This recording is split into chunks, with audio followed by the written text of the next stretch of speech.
வணக்கம் ரசிகர்களுக்கு வணக்கம், தமிழ் மக்களுக்கு வணக்கம். நான் தான் உங்க சிலம்பரசன் பேசுறேன்.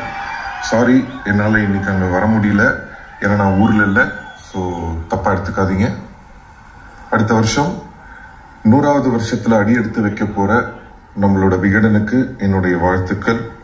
இந்த வருஷம் முதல் முறையா டிஜிட்டல் அவார்ட்ஸ் கொடுக்கறாங்க. அதுல எனக்கு most celebrated hero in digital 2025 விருது கொடுத்ததற்கு மிக்க நன்றி. இந்த விருதுக்கு காரணமான என்னுடைய ரசிகர்களுக்கும் தமிழ் மக்களுக்கும் நன்றி. இந்த விழாவில் நிறைய இளம் திறமையாளர்கள் விருது வாங்கியிருக்கீங்க, அவங்களுக்கும் என்னுடைய வாழ்த்துக்கள். ஃபேன்ஸ் எல்லாரும் STR49 வெற்றி சாரோட படம் ப்ரோமோக்கு வெயிட் பண்றீங்கன்னு எனக்கு தெரியும். ரெடி ஆயிடுச்சு, சீக்கிரமே ரிலீஸ் ஆயிடும். எப்போ எக்ஸாக்டா வருதுன்னு உங்களுக்கு தெரியணும்னா ப்ளீஸ் வெற்றி சாரை கேளுங்க.